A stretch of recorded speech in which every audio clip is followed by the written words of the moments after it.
Welcome to Reading the Bible with Pastor. Today we're on John chapter 19, starting at verse 16b. This is the crucifixion of Christ.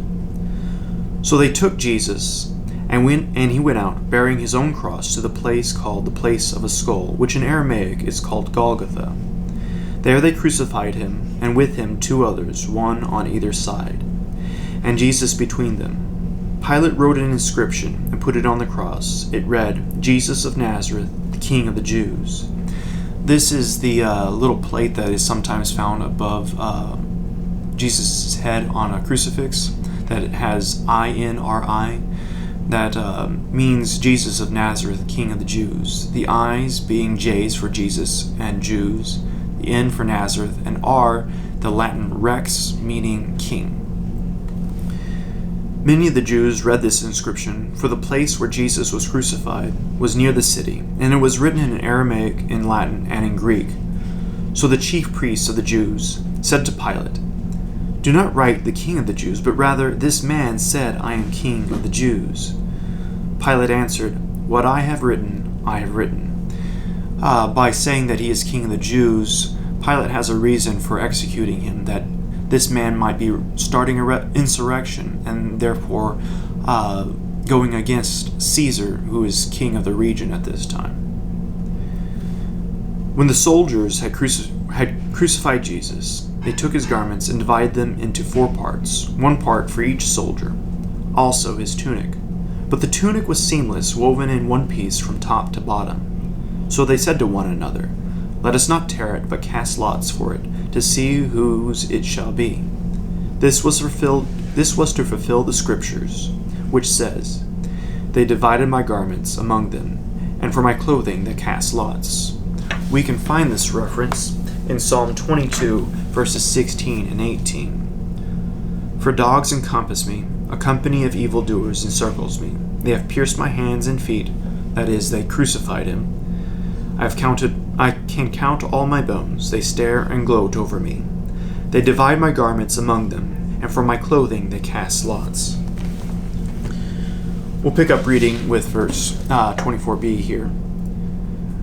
So the soldiers did these things.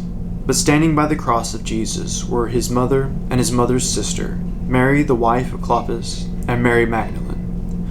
When Jesus saw his mother and the disciple whom he loved standing nearby, he said to his mother, "Woman, behold your son." Then he said to the disciple, "Behold your mother." And from that hour the disciple took her to his own home. Again here, that's John, the writer of this gospel, as he refers to himself as the disciple whom Jesus loved. After this, Jesus, knowing that all was now finished, said to fulfill the scripture, "I thirst." And that is also from the Psalms, Psalm 69, verse 3. "I am weary with my crying out. My throat is parched. My eyes grow dim with waiting for my God." A jar full of sour wine stood there. So they put a sponge full of sour wine on a hyssop branch and held it to his mouth. When Jesus received the sour wine, he said, "It is finished," and he bowed his head and gave up his spirit. They give him this sour wine to help alleviate some of the pain at death.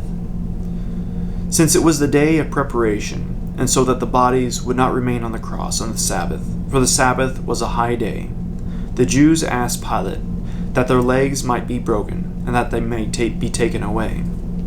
That is, that they requested that the bodies hung on a tree, the cross, be taken down, because that is a curse against the land. And we find that in Deuteronomy chapter 21, verse 33. Verse 23, "His body shall not remain all night on the tree, but you shall bury him the same day, for a hanged man is cursed by God.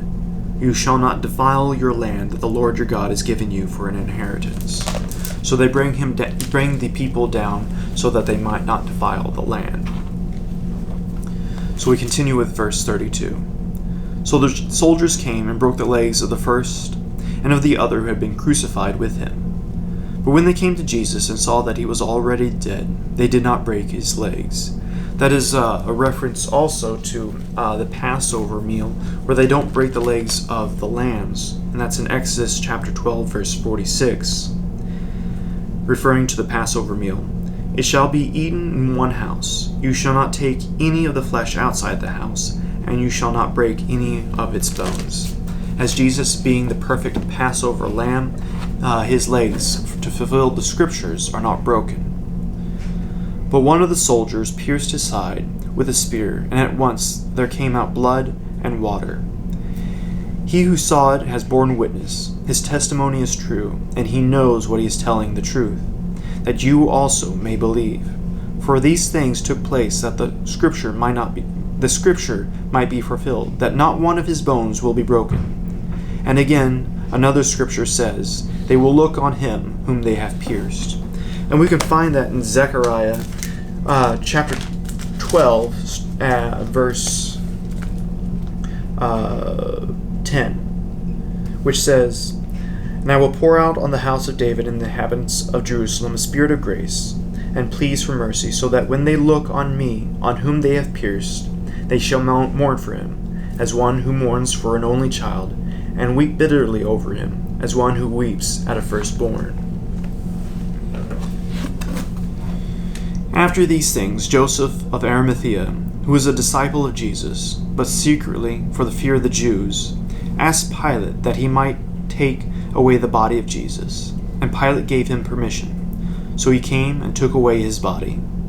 Nicodemus also, who earlier had come to Jesus by night, that is, Nicodemus in chapter 2, who questions Jesus about baptism and being born of the Spirit, came bringing a mixture of myrrh and aloes, about 75 pounds in weight.